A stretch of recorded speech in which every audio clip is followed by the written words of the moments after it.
I, 43 need to send a letter of thanks to Dyson. I discovered my wife, 49, of 17 years, 18-month affair when I updated our fan filter on the app it uses. History, married 17 years with no children of our own. She's been divorced once and had 2 daughters that I helped her raise, now 28, 23, prior to our marriage. We've really only had minor bumps and issues, in my opinion.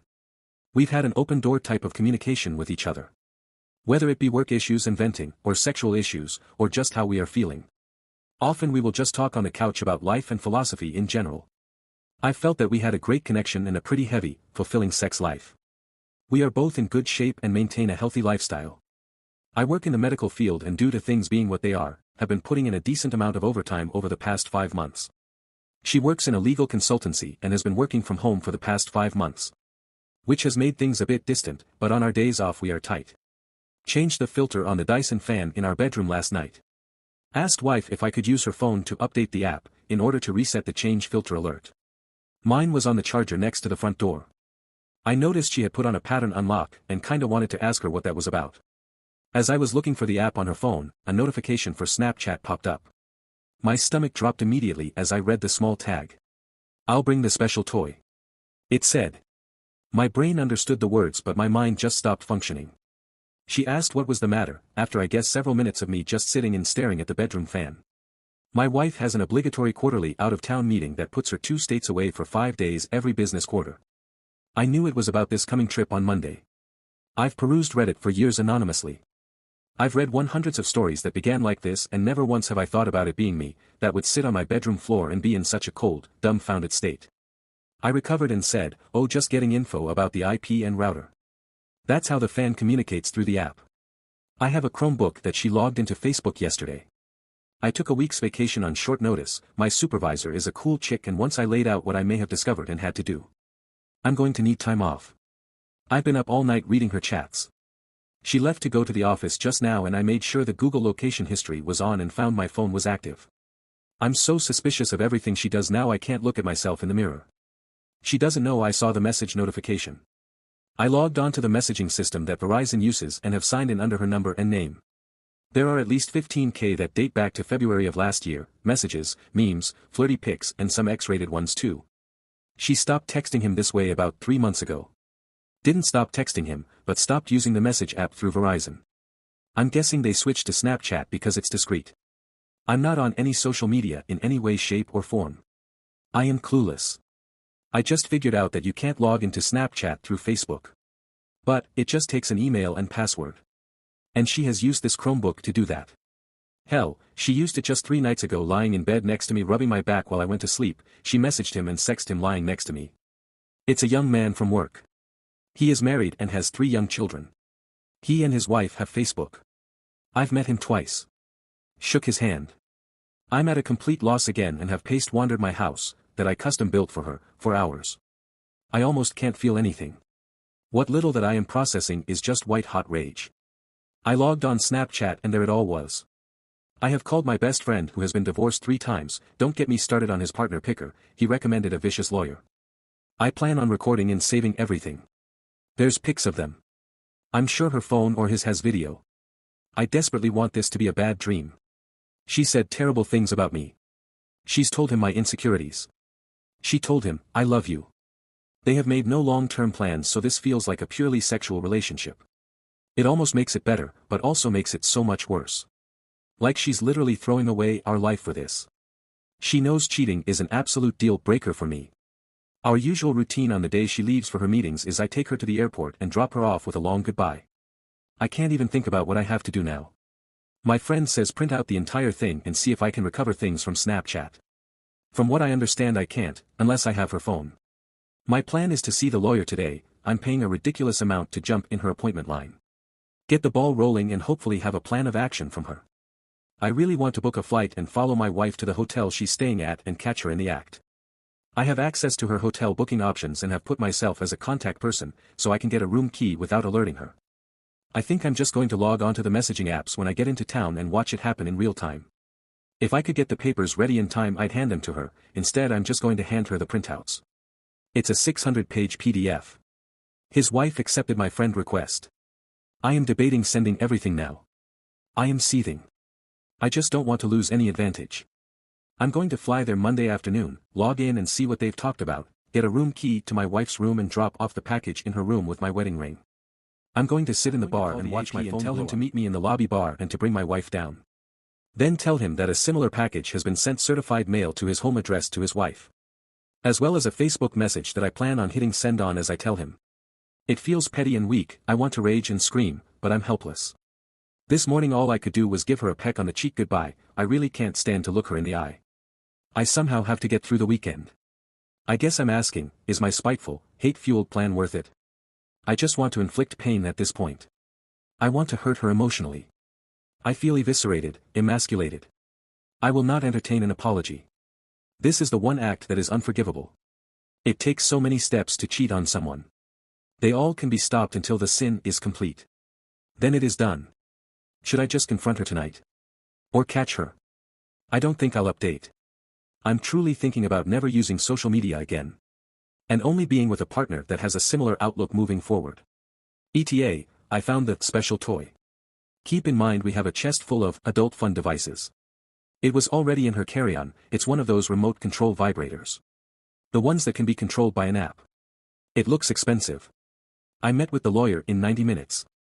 Edit. I met with the lawyer. She was actually kind, and I dare say compassionate with me. She told me point blank that her job was to represent me in this fight for my future, and my job in all of this was to tell her the complete truth and not make her job harder. I went to Kinko's and printed the file out. Cost $534 for color, because I wanted to have the pictures pop. Shout out to Chris at Kinko's for not making a scene when the nude started coming out. He asked what it was all about, so, I told him, he was taken aback, but shook my hand and said sorry. I went home and crashed for about 3 hours and my soon-to-be ex-wife came home around 19:30 usual time. Lawyer said to forget any Hollywood confrontation in a hotel bar. That it would look pretty crazy and not becoming at all. So I'm sorry to all of those people that wanted the high drama. She's right ultimately. There's 2 routes to take with divorce, contested or uncontested.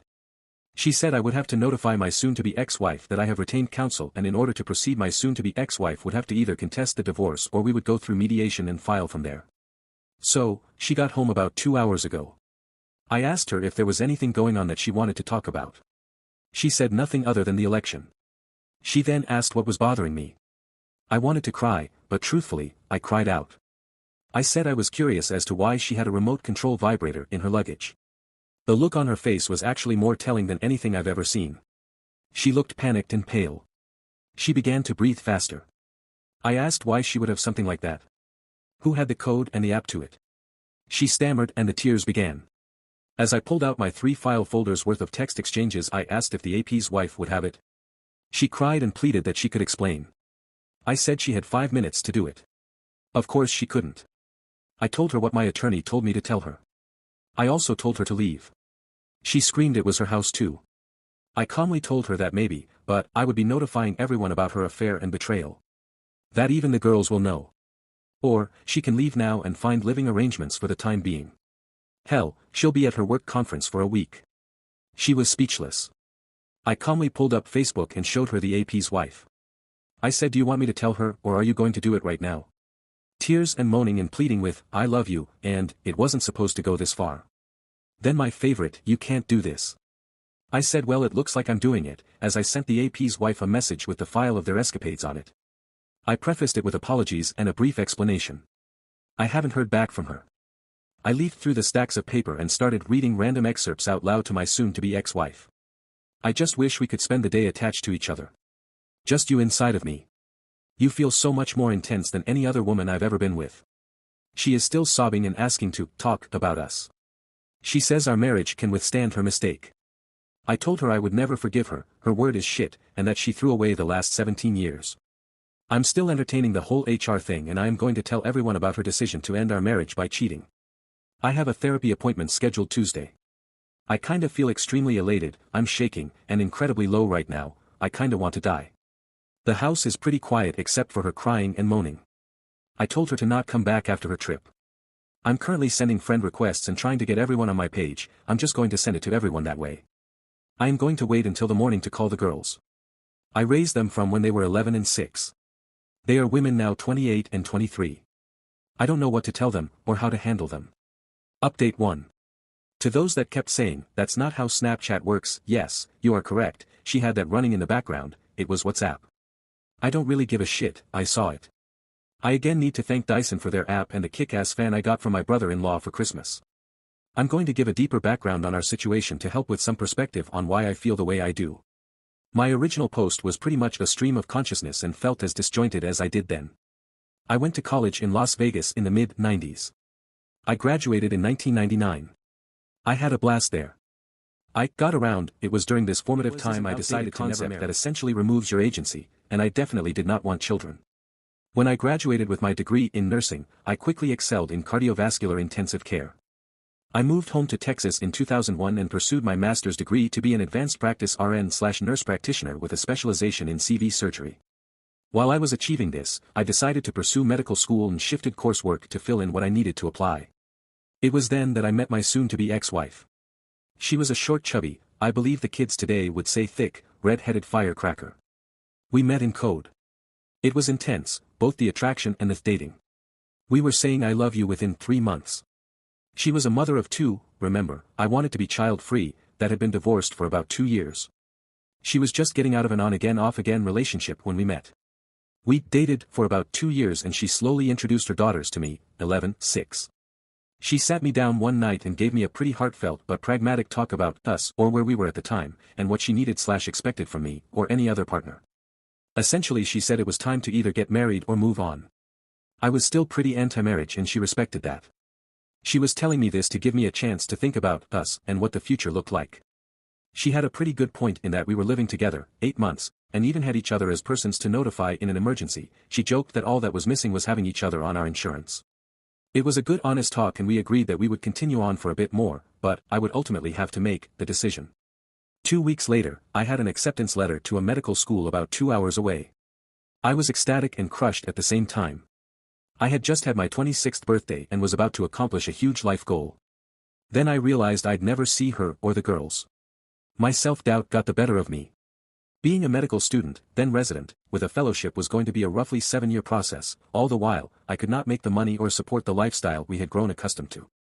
I thought about the prospect of at least 7 years of loans, debt, and work, and losing her. So I declined and switched back to a master's in nursing administration. We got married in July of 2003. It was an intimate and personal ceremony with just immediate family and friends. While my parents adore the girls, rightly so, they have always been standoffish with their soon-to-be ex-wife. On Monday when I told my parents what was happening, and that there was a real possibility the girls could stop being as prevalent in their life as they have been, they told me that they felt that soon-to-be ex-wife was damaged goods being married prior to and forcing me to compromise. That really hit home, and to a certain extent they were correct. After I graduated I didn't want to be a manager or director. I'm a hands-on guy that likes taking care of patients. The hospital I was at offered a certification in ECMO and a perfusionist credential. It was a highly competitive application, but I got in. For the past 11 years, I have been doing ECMO and all things related. I have had a blast and it has been challenging as well as heartbreaking at times. My soon-to-be ex-wife W decided about 5 years ago that being an RN on the floor had run its course and she wanted a more 9-to-5 job that did not involve patients or drama. She got on through a friend at a multi-state legal consultancy that specializes in medical legal suites. She abstracts data from patient charts and presents it in the manner requested. So that's the setup. On Saturday morning day 2, I only slept a few hours. I had dark, disturbing thoughts regarding my future and life. I had, still do, thoughts and scenarios of death and violence upon them and myself. I was in the kitchen making breakfast, eggs and toast, when she walked into the kitchen still bleary-eyed. She asked if I would make her some. I threw it in the trash in front of her. I then proceeded to load up my record player and play music from my youth at an uncomfortable volume to prevent her from trying to talk to me. Real mature I know. I began pain shopping big time, reading the print out in chronological order. I do and I don't recommend it. By the afternoon I was done with Black Flag and Danzig. I was listening to torch breakup songs by Chris Isaak and Ray LaMontagne. She approached again. This time she was almost indignant. Asking what purpose notifying the AP's wife served. I stared at her for what felt like an inappropriate amount of time, a bit dumbfounded. I told her point blank that at least she, AP's wife, would get the chance to make an informed decision about her future instead of compromising and sacrificing for someone that would betray them so selfishly. I guess my message to the AP's wife was received and things were not good for him. She sat down on the couch and began to tear up and sob. I told her I was crying out, or more correctly I was so numb that I will do that later, when I am done doing what needs to be done.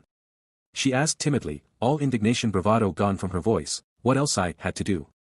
I told her to ruin your life and give you the pain I have now. I told her that if she had any respect for me or love for me, she would open her phone and show me everything. She refused and said that it didn't matter and all I would do is hold it against her. I said, there was a part of me, the completionist in me, that wanted to know. She refused and went to the guest bedroom. I found her new hire paperwork from her company. They have a corporate compliance line and I called and left a detailed message. They, soon to be ex-wife and AP, had discussed client information that also had protected health information with an unsecured that she was his acting supervisor on 2 projects over a certain time that corresponds with the sexually inappropriate messages. Lastly I said that they both used their subsidized phones to transmit pornographic materials, pics, sexting videos. That was a big no-no as well. My whole life, I have viewed myself as a peaceful and rational man. This has broken that part of me. I don't know where all of this anger has come from, I am somewhat worried. Like, will it stop? I know in the long run, to get over this, I will have to accept her apology and forgive her for her mistakes. I just don't know if I am capable, and it is worrying to me. That evening I continued to notify family and friends of the situation and her actions. I called a physician friend and requested a favor for a checkup and an STD check. He had questions, I answered. My eyes got heavy around 8. Sunday, I decided to drive to see the girls. They are about 3 hours away. The youngest is still in college for another semester. I have been having pretty extreme feelings about them since this began. I have formed a respectful, friendly relationship with them, but not much of a fatherly one. The oldest especially. We are cordial, but there is always that "you're not my dad" vibe between us. The youngest, not so much, but when they are together, it gets more prevalent. I left early Sunday around 5 a.m. and arrived at their condo, their father pays for it, just after 8:45. I had kolaches and good coffee for them. They were immediately worried about their mother before I said anything. I told them point blank the situation and that their mother would probably be moving in the next 3 to 6 months. I can honestly say it was best to do and say this in person. I told them everything. They were disappointed in her. I then told them that I wasn't there to get them to take a side, but they were adults in a special circumstance within our relationship, and if they decided they didn't want to interact or have a relationship with me that was okay, I would be somewhat let down. But also relieved. I told them however, that our relationship or lack thereof should not interfere with their grandparents, my parents. They both agreed that they would like to definitely keep in touch with the grandparents. I left there around 11 and headed home. I stopped at my best friend's house and cried a little. I had essentially helped to raise them as best I could. Their father was absent most of their childhood and started another family 6 hours away. My best friend decided that I had drank enough the past 72 hours, and I needed to sleep. I crashed at his place that night. I had noticed my soon-to-be ex-wife had been blowing my phone up after I had left the girl's place. Oh well, I was too tired and in too dark a place to care. Monday day 4, I arrived home around 8 and noticed her Porsche was still there. I thought for a moment that she Ubered or Wazed to the airport. No, she had not. She was up and had breakfast made. She asked me to sit down and eat with her. I did. She asked how it tasted. I told her it was like static. I told her I've had a hard time tasting and feeling anything other than bitterness and anger, for the past 5 days. She had called in sick at work, and did not leave for her quarterly meeting. She tried to start talking about how worried she was for me and that she loved me so much. She had gotten a call from her oldest yesterday around noon and they were deeply disturbed by her behavior. I laughed as I did it. I realized it was not a funny laugh. It had a manic kind of feel to it and took me aback. I said, "Oh, you love me so much you have a 1.5 year affair behind my back. You love me so much you have some other married man. You love me so much you pissed away nearly half of my life because." She had never given me a reason as to why she did it. I told her that, and it made it so much worse. I went to the liquor service and pulled out the bottle. The bottle was an 18-year-old Glenfiddich that my grandfather bought for us when we got married. It has been was our tradition to have a small sip on our anniversary night and remember that things get better with time and patience. I chugged the remainder of it. It was about a third of the bottle that was left. I said, sorry I didn't offer her any, because she did not deserve any. I went to the bedroom and began pulling all of the pictures off of the wall that had us or her in them. I placed them on the kitchen table. She had left. My attorney, or rather her paralegal, called to notify me the petition for divorce was ready, and I needed to sign off on it before it could be filed and soon-to-be ex-wife would be served within 10 business days. I read it quickly, while very buzzing on premium scotch. E-signed and pressed send. I also got a message from the AP's wife. She reluctantly thanked me for this horrible but good revelation. She declined to speak with me, but wanted to message me to tell me. She found texts and videos with other women besides my soon-to-be ex-wife. She kicked him out, and was going to an attorney soon. They live in California. He's fucked. I proceeded to listen to music and have a few more drinks. I fell asleep around 4 in the afternoon. I heard her come home around 10, she saw the pile of pictures and things that had at one time meant something to us. She began sobbing and asking me to talk to her. I only asked one question, why? She kept saying she didn't know. I called her vile things and said that she made so many decisions to get to just the first text. It was she that started it. I was pretty loose with my tongue due to being drunk. I laughed at her and started taking off my clothes and said, you threw away this, pointing to my body. I'm going to get shit for it, but I'm 6 feet 4 inches and weigh 200. Up until last week I still jogged and lifted weights 4 times a week. Guy that wasn't going to do anything for her. I went to my room and had a shower. When I got out, she was in the bed naked. She had lit some candles and begged me to fuck her. I turned on my camera and told her to repeat what she said. I thank everyone who mentioned doing this, just in case, for whatever reason, my erection did not do a good job of convincing her that I didn't want to. So, I did it. I was not kind. I put her in uncomfortable positions and pounded her. I told her I wanted anal, and I wanted to hear her beg me for it. I recorded it all. I felt so many mixed emotions after. I love her, and I am indifferent to her. I hate her, and I think nothing of her. I want her and feel like I need her, but it hurts me to think of us anymore. We fell asleep together. I woke up kind of hungover and had a hard time looking at myself in the mirror. Tuesday, day 5. Therapy was a 2.5-hour session. Unbeknownst to me, she followed me there and wanted to know what I was doing. I told her I was getting some therapy for the emotional trauma I had after realizing I had thrown away most of my life on someone who couldn't even give me a reason as to why she would cheat on me. I was a little loud and teary-eyed. My soon-to-be new therapist saw most of the exchange. I called her horrible names and told her I wished her dead. Needless to say, my session was intense. He prescribed some sedatives for me and I had another shorter appointment scheduled on Thursday. We discussed my anger and betrayal, my emasculation, my fear of the future. I explained I am terrified of the unknown. Last week I felt like a complete man. I had a vision and goals. I also had a partner to deal with any issues and obstacles. Now, I am a ship without a rudder, or mast. I feel no sense of direction, or power, or means to get away from this. He started explaining the why that I wanted to know. It isn't a single question. It is a series of questions that is pretty interesting. I suppose you can apply it to any behavior that you want to explain the motivation behind it. He said instead I should calmly ask my soon-to-be ex-wife what within herself gave her permission to do this to me. There were several more to follow up with, but this is what stuck out the most. I told him about the sex. He recommended that I lay out explicit ground rules regarding our physical relationship. He ultimately recommended that I don't do it anymore. It would confuse and exacerbate things tremendously, unless reconciliation was my goal. I cried, I raged. I left exhausted. Soon-to-be ex-wife was still outside waiting for me. I walked past her and didn't respond to her questions and pleading. I got a call from the physician's office to get tested and went to that appointment. I told him the short version. He recommended that we stop drinking and take the sedatives cautiously. I went home and proceeded to continue removing my things from the house and boxing them up. I have decided I will move out. I called work and requested a face-to-face meeting. The thought of working, or concentrating on legitimate life and death issues is not possible in my current state of mind. I drove to the administrative building at the hospital, met with the team and formally gave my 6 weeks resignation. I have such a niche, specialized job that 6 weeks is kind of a minimum courtesy. I put it succinctly that my soon-to-be ex-wife's actions had caused a stressful home life, and I would be a detriment to patients, the team, and myself if I continued to remain in this area. I have decided to move away. Far away. I got home after picking up some groceries. It has been about a week since I have had more than a mouthful of food and have existed on liquor and not much else. I took both my therapist's and physician friend's advice and decided to make some food and stop drinking. She was home, sitting in the darkened living room drinking wine. She had organized the pictures and was looking through them. She had put on makeup and was wearing a date night dress. She had been crying a lot. Her makeup was in bad shape. She got up and tried to embrace me. I pushed her gently away and made a production of pulling out my phone and hitting record. She started crying again. She told me the AP's wife had called her and told her that he had had other women as well as her. She said that she was so much of a fool and every derogatory name I had called her was right. She begged me to consider us. I said why bother, she didn't when she betrayed me.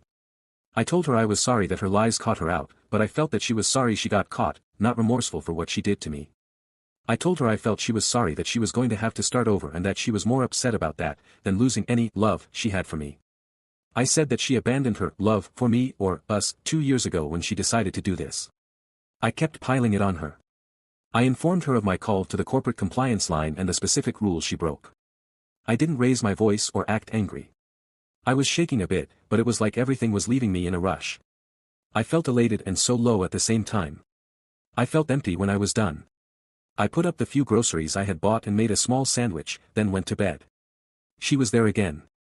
I pulled out my phone and told her with the recorder what my therapist had talked about in regards to sex. Keep in mind in 17 years, I cannot recall a time when I've refused or declined sex from her. I asked her to leave and sleep in the guest bedroom. She refused. I said fine I would then. Wednesday day 6, I woke up and she was curled up next to me. I removed myself and did some light exercises. I have been working on my resume and getting applications out. I might be working in Seattle by the end of the year. I love my parents and will miss being 20 minutes away from them, especially as they are becoming elderly. The thought of running into her after this is over is not something I want to entertain. I want to be free and have no reminders of my sense of loss and my lifetime of compromise. It was a pretty blah day and it rained off and on for most of it. I met up with my best friend and gave him a rundown over an early dinner. We decided not to drink. My attorney said that me moving away will not affect the outcome of the financials. I am going to live off my PTO until the end of October, and use half of our liquid savings to relocate and settle. I feel empty and I am trying to laugh at his funny jokes, but it's an effort. I keep finding myself in a deep emptiness that has such a powerful pull. I have never thought about ending my own life, but for the past few days/nights I've had daydreams of what it would be like if I wasn't here. I am going to tell my therapist tomorrow. My soon-to-be ex-wife has been going to the library, I've been watching through Google, and reading relationship books. I have been reading Chump Lady.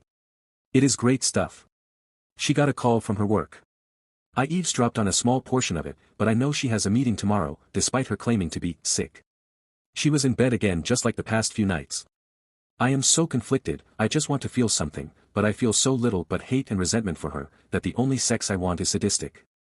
I'll admit that during the abusive sex we had Monday I felt almost a runner's high, but there was a crash, and the next day I was angry at myself.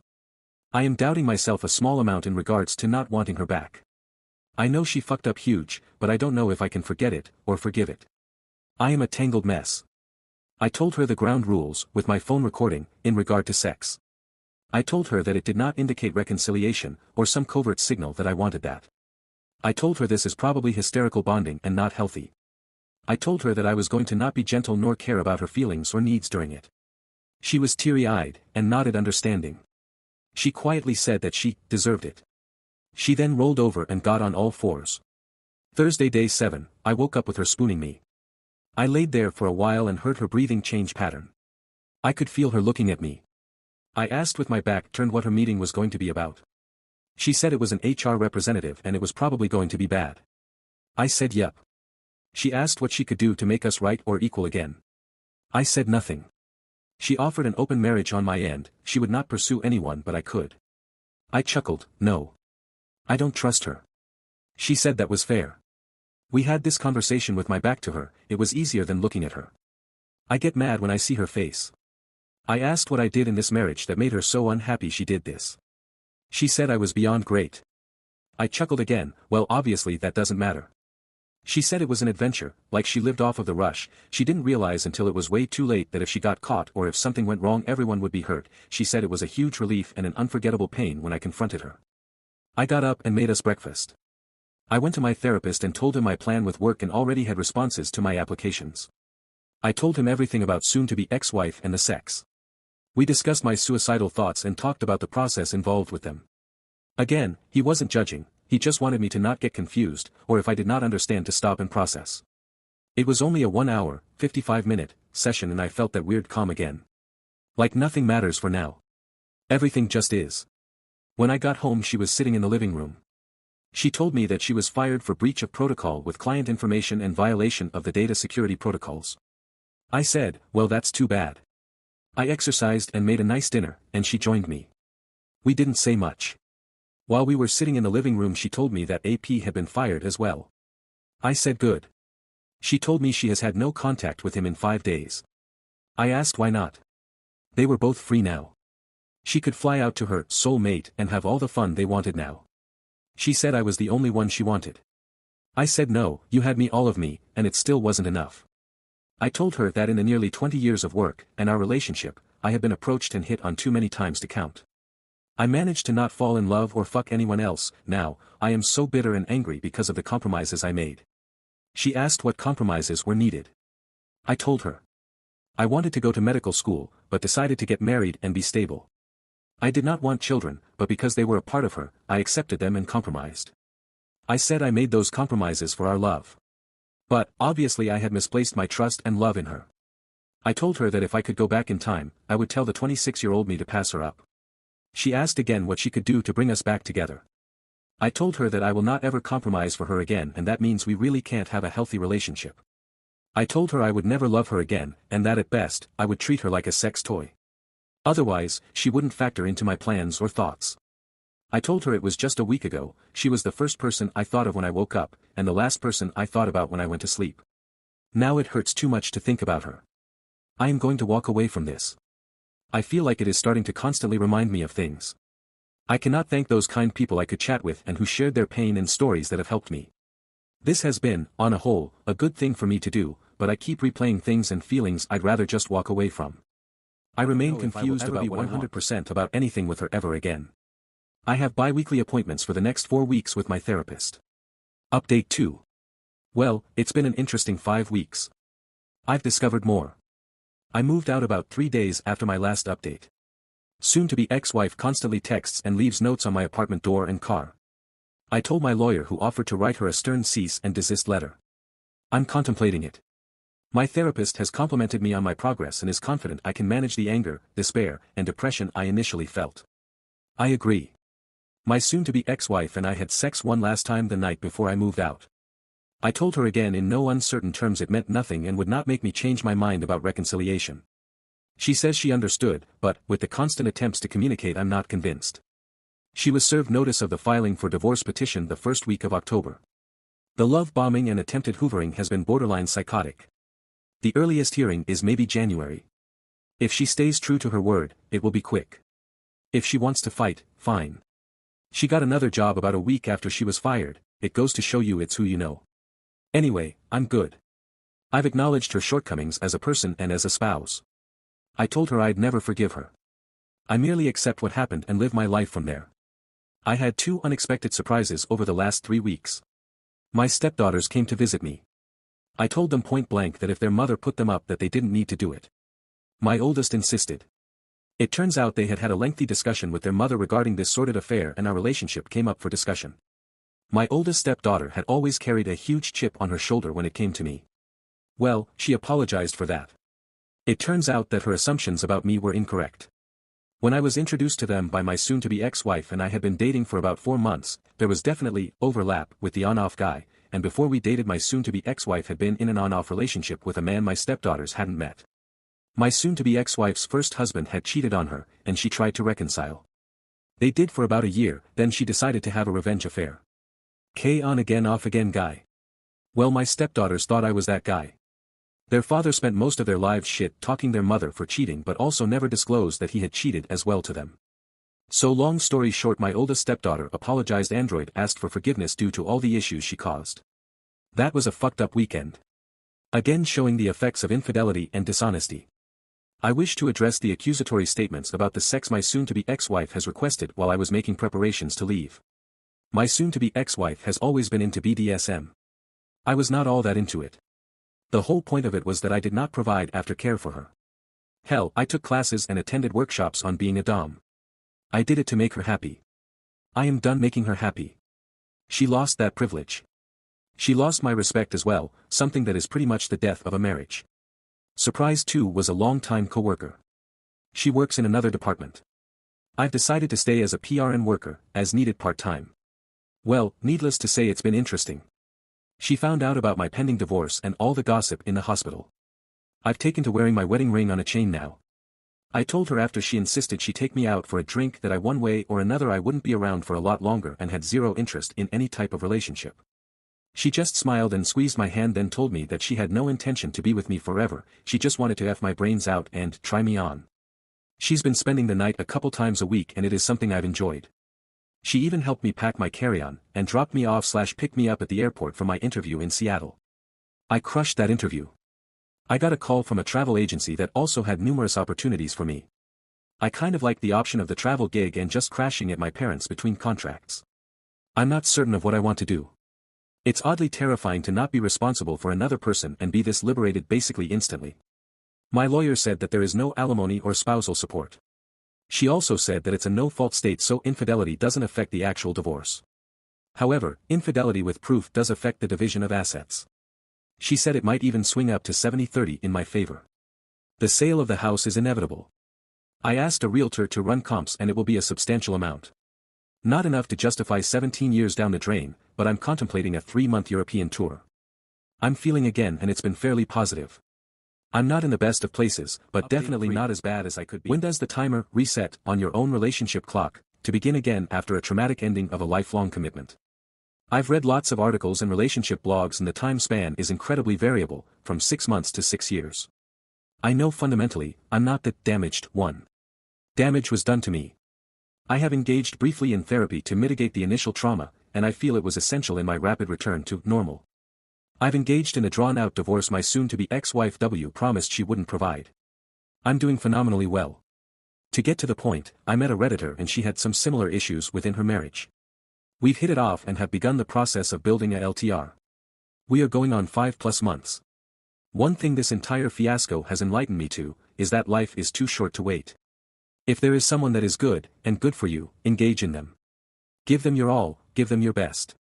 It makes you a better person. Even if it doesn't work out, you are better off not holding back. I feel good. Not just in the relationship, but within myself and my life. Granted, there isn't a day that goes by that I don't think of my marriage and all of its issues along with the trauma of infidelity. To me, this will be an occurrence for the foreseeable future, until one day it isn't. I have insecurities, so does she, who doesn't, and we respect them and help one another when they are interfering with our thinking and feeling. Right now I'm lying on the couch with her, discussing our plans this weekend. We are watching the cats fight and I just made her an iced coffee. It's the most comfortable and welcoming interaction I can recall in a long time. It just feels right and good. I guess this is just as much an update as a request for advice or consensus. Update 4. I'm here. It's been an interesting 26 months. I met someone and I've fallen crazy in love.